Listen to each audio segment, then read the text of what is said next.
The Autobiography of John P. Parker. 1. I am speaking now as a man grown up, with an eternal hatred of the institution in which I found myself when I was 8 years old, living in Norfolk, Virginia. As a slave, all I knew was my father was one of the aristocrats of Virginia. Whoever he was, he gave me a brain which has never failed me. He also gave me imagination, which was a source of comfort even in my period of despair. He gave me one more advantage, the power to hate. How I hated slavery as it fettered me and beat me and baffled me in my desires. But in the end, that unknown ancestor of mine gave me the will and the courage to conquer or die. That's my background as the narrator of the following events of my life, which are literally true as I tell them. Likewise, all the things I thought both as a child and a boy, as I fought daily and nightly against the pricks. It was not the physical part of slavery that made it cruel and degrading. It was the taking away from a human being the initiative of thinking, of doing his own ways. When I saw the old man with whom I was chained, when I was a lad of 8, on our walk from Norfolk, Virginia to Richmond, Virginia, whom I saw beaten to death, when I was beaten by a drunken brute with the lath in which there was a nail, and was confined to a hospital, I felt that it was the whipping of the slaves. That was its infamy. I soon learned that there was not so much brutality in slavery as one might expect. It was an incident to the curse, but the real injury was the making of a human being an animal without hope. Now that it is all over, as I have previously stated, I know slavery's curse was not pain of the body, but the pain of the soul. Still, I can only tell of the horrible incidents that I saw and felt in order to give you the nature of my life. To begin with, I was sold as a child of 8, chained to an old man, walked with him from Norfolk, Virginia to Richmond, Virginia. This old man was kind to me. He made my weight of the chain as light as he could.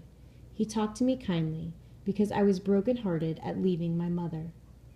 He was the only human being who was interested in me then. When we reached Richmond, I was sold to one family. He was sold to another. For some reason, which of course I never knew, this old man was severely whipped and died. As a child, I was bitterly touched with a hatred which I had to conceal, but it rankled and festered and bore its sour fruit, much to my physical disadvantage. I became obstinate and hateful, perhaps difficult to handle. Beating me only made me more moody. At all events, I was still a child when I found myself sold to a trader headed south. Virginia at the time was merely a breeding place for the states growing rice, indigo, and cotton. It was in June I began my chain-bound journey to Alabama, where I eventually reached. Our journey was long and tiresome. Imagine yourself chained to a long chain to which men, women, and children were also attached. The roads were dusty or muddy the June I walked in such a convoy. We met other groups going in the same direction under the same circumstances. Some of the slaves were sullen, others gay and happy, others were mere animals. As for me, I was designing, hateful, and determined. Ragged and barefooted, I was resentful of the freedom of nature. There are only 2 impressions of that long journey that I still distinctly remember. Though strongly opposite to each other, both are indelibly fixed in my mind. The first incident happened early in the journey. I was trudging along a trail called a road through the mountains of Virginia. It was June. Every flower was in bloom. The wilderness was all about us, green and living. Azaleas and mountain laurels were in full bloom. Everything seemed to be gay except myself. Picking up a stick, I struck at each flowering shrub, taking delight in smashing down particularly those in bloom. That was my only revenge on the things that were free. I remember coming to a mountain brook. As the long chain of men, women, and children crossed through the brook, I kicked and splashed the running water. I struck at the bubbles with my stick. Anything and everything that was without restraint was my object of wrath. As I see it now, It does not seem possible that a boy as young as I could conceal as much anger as I evidently had against everybody and everything. I suppose that was the reason I was sold south. However, there I was, like a mud ball hitting out in every direction at my enemies. When we came out of the brook, there was a chestnut tree in full tasseled bloom.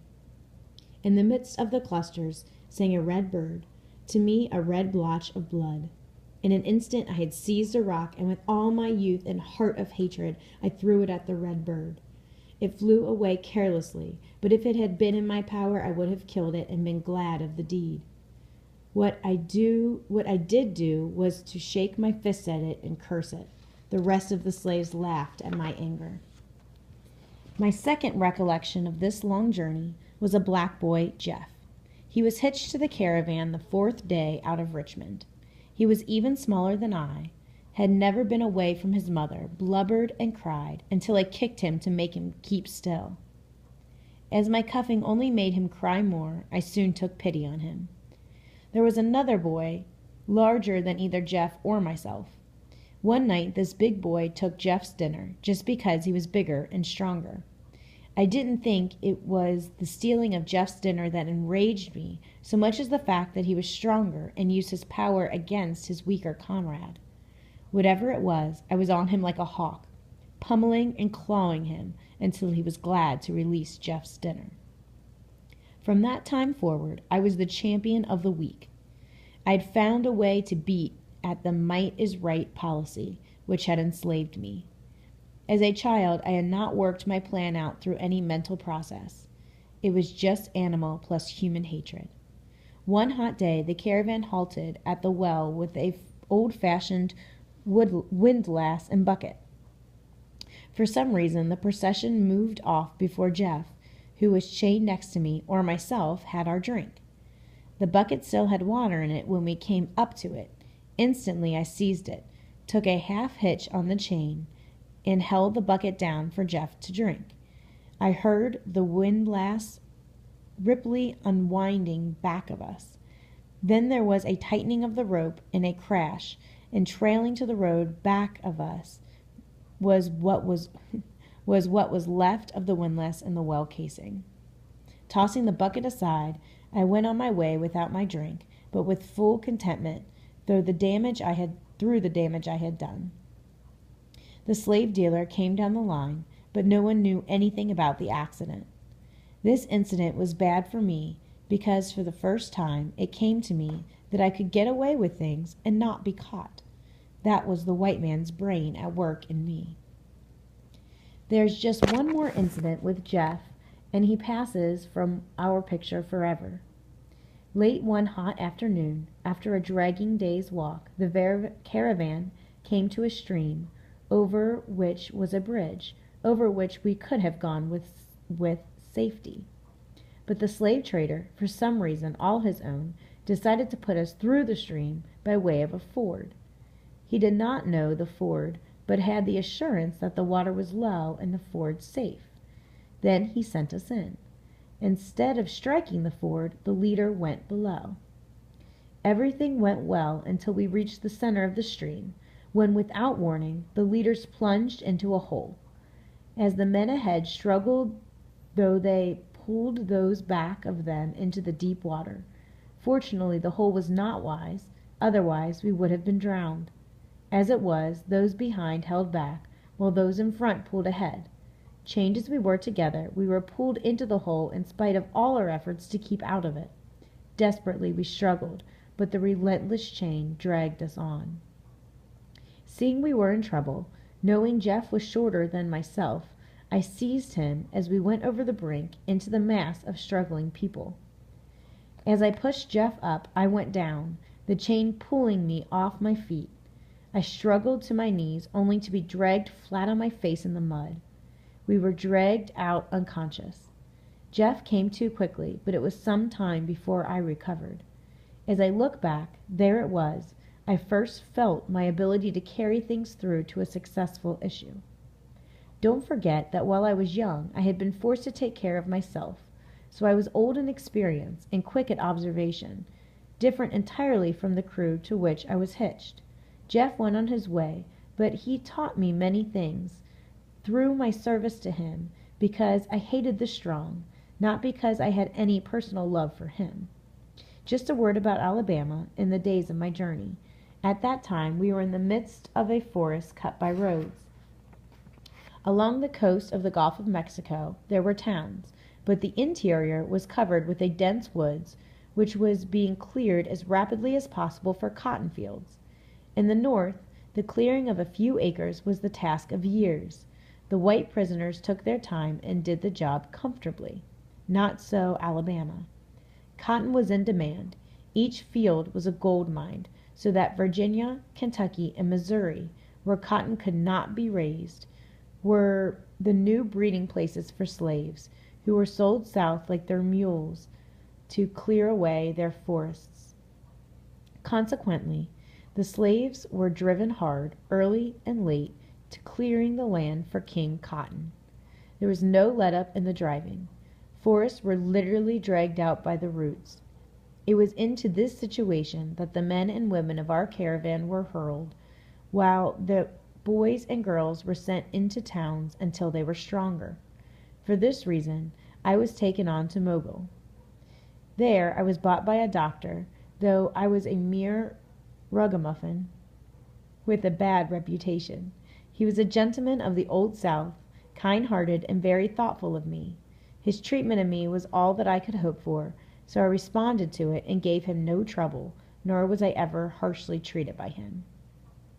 There were 2 boys in the family, with whom I was soon on intimate terms. I knew so much more about the things of life. They were always anxious to go hunting and fishing with me.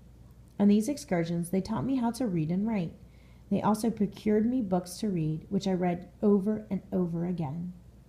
My education was carried on secretly. Even the good doctor, who was truly my friend, did not know what was going on. Though there was a law which was strictly enforced against slaves being taught to read or write or have books, from that time forward I always had several books at hand. The boys were faithful in their task of supplying me with books from the home library, which was excellent. I read the Bible, Shakespeare, and the English poets in the hayloft at odd times when I was not driving the doctor to see his patients. One morning, all my world fell to ruin about my ears.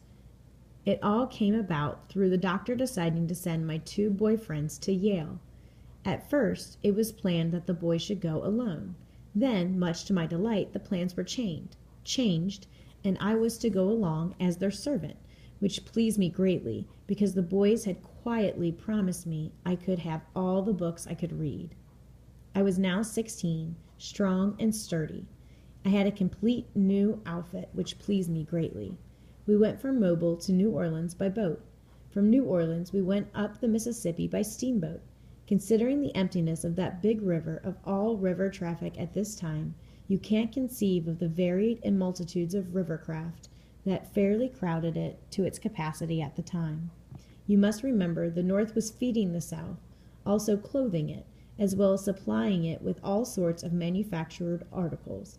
Steamboats, flatboats, keelboats, rafts, in fact, anything that would float was loaded down with all sorts of stuff to be bartered and trafficked in every bayou and creek that reached the back door of the cotton planter. For years, before and after the steamboat came, it was the custom of the farmers of Ohio and Indiana, as well as Pennsylvania, to put together a few timbers on which to load their plunder and float down the river to New Orleans, then dispose of their boats and walk back north along the old Cherokee Trail to the Ohio.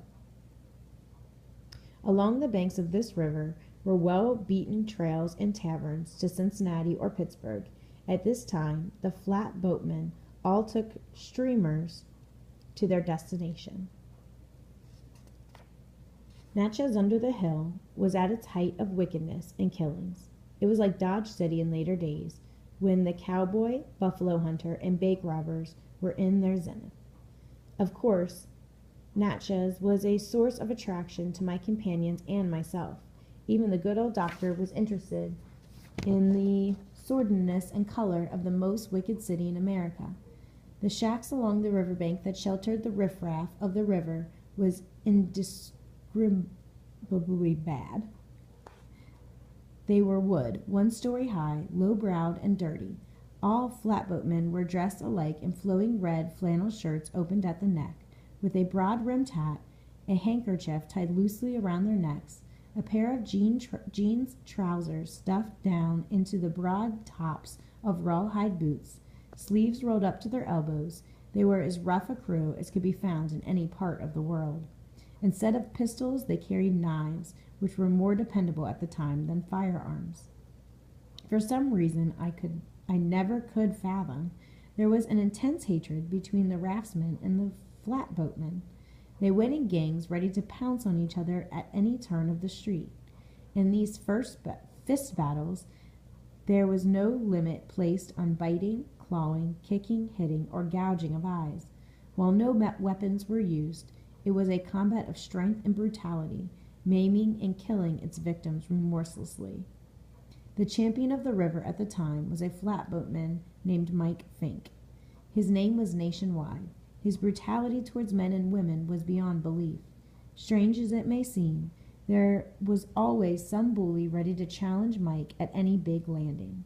Mike's reputed victims, gained by artfulness and strategy, were so colorful as to make good reading and plenty of talk wherever and whenever his name was mentioned.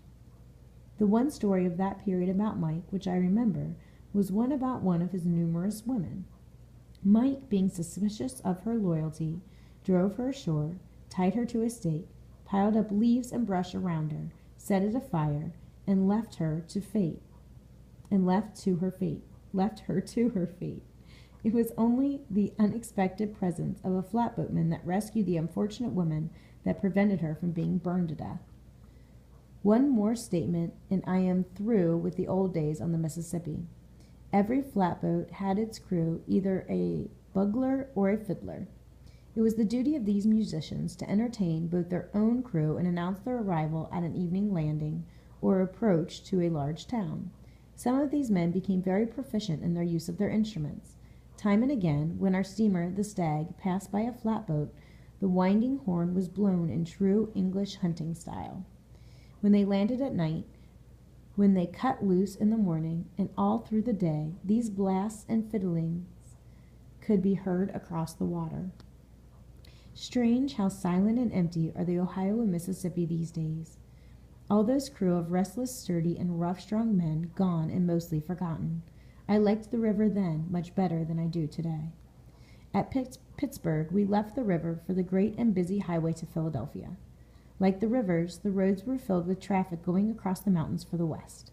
Instead of flatboats, there were coaches, carriages, wagons, carts, everything that would run on wheels were on the road. There were men who could handle 6- and 8-horse teams with ease and expedition. All drivers were known as wagoners, not teamsters as of today. They were hobnailing and were ready to drink or fight whenever the occasion might require. Don't for a minute ever think that these pioneers were anything except what they were, rough, brutal, sturdy, and strong, with only their fist or a hobnailed boot to enforce their demands. A whole book could be written on the hobnailed boot as a weapon of offense and defense. The strategy of using a hobnailed boot is an art, which had to be mastered if one took his place with the wagoners of the Allegheny Mountains. They too are gone. Weapons, hobnailed boots, and men all faded out of the picture, so let them be. At Philadelphia, all my hopes and imaginations came to grief. It was this way. Quakers were the real abolitionists striving for the freedom of slaves. This fact I was not aware of when I arrived in the city, but it was soon to be made known to me. While I was standing in front of our hotel, an elderly, dignified man passed me, looking intently at me, evidently endeavoring to attract my attention. Turning around, he came back, and looking around curiously, he whispered to me, "Look out tonight," then went on, leaving me dazed. It all happened so suddenly, I did not know what it was all about. After thinking it over, I decided it was the 2 boys the stranger was giving me a warning about. Still undecided to take things in my own hands, to show my gratitude to the only people in the world who had shown any kindness to me. That night, armed with a heavy soap dish as a weapon, I took up my watch at the door of the boys. I am afraid I was a poor watchman, for, boy-like, I soon went sound asleep. Once I awakened, the thought I heard mysterious and silent footsteps, then went sound asleep to wake up in broad daylight. But when I went back to my room, there was a note on my pillow reading, "Be ready tonight." Now I knew I was the person involved. Just as soon as I could, I went to the good doctor with this note and told him of the incident of the previous day. He understood the significance of these messages, which put an end to my vicarious education at Yale. Without delay, I was taken to Baltimore, bidding my boy friends a heartbroken goodbye while they went on to New Haven. Upon our return to Mobile, the doctor very kindly advised me I would never make a houseman. The other two openings were as a slave in the cotton fields or learn a trade. He advised me to take the latter course. This matter decided, he apprenticed me to a white plasterer. Little did either of us know what this move meant to either of us. So ended my easy days and my contact with his library, which grieved me greatly. However, I had sense enough to know that the doctor was my friend and was going a long, long way out of his way to serve me. My apprenticeship was of short duration. While I was willing, the man was a drunkard and began abusing me on the very first day. Being apt and observing, I soon could do rough jobs. Setting me to task which I knew was beyond my ability, I did the best I could. The plasterer, when he saw my work, flew into a rage and beat me with a lath with a nail in it, until I had to go to the hospital for slaves. It was kept by a white woman who was inexperienced and a heartless creature, as she not only neglected her patients, but would beat them unmercifully at the least provocation. I stood by helplessly and watched her beat the helpless. She was beating a woman with a rawhide whip when I protested. Instantly she struck me across the face. Without a thought of what I was doing, I seized the whip and gave the white woman a sound beating, then ran out of the house, knowing full well what would happen to me if I was caught. All day long I hid in the piles of freight on the New Orleans boat dock, determined I would take the boat that night. I had been to New Orleans, knew my way about. That was as far as I could think. One thing I did know, I had to get out of Mobile. Even the good doctor could not protect me. Without bidding my kind friend, the doctor, goodbye, I stole on board the New Orleans steamer and launched myself on an adventure that carried me into strange places and stranger incidents.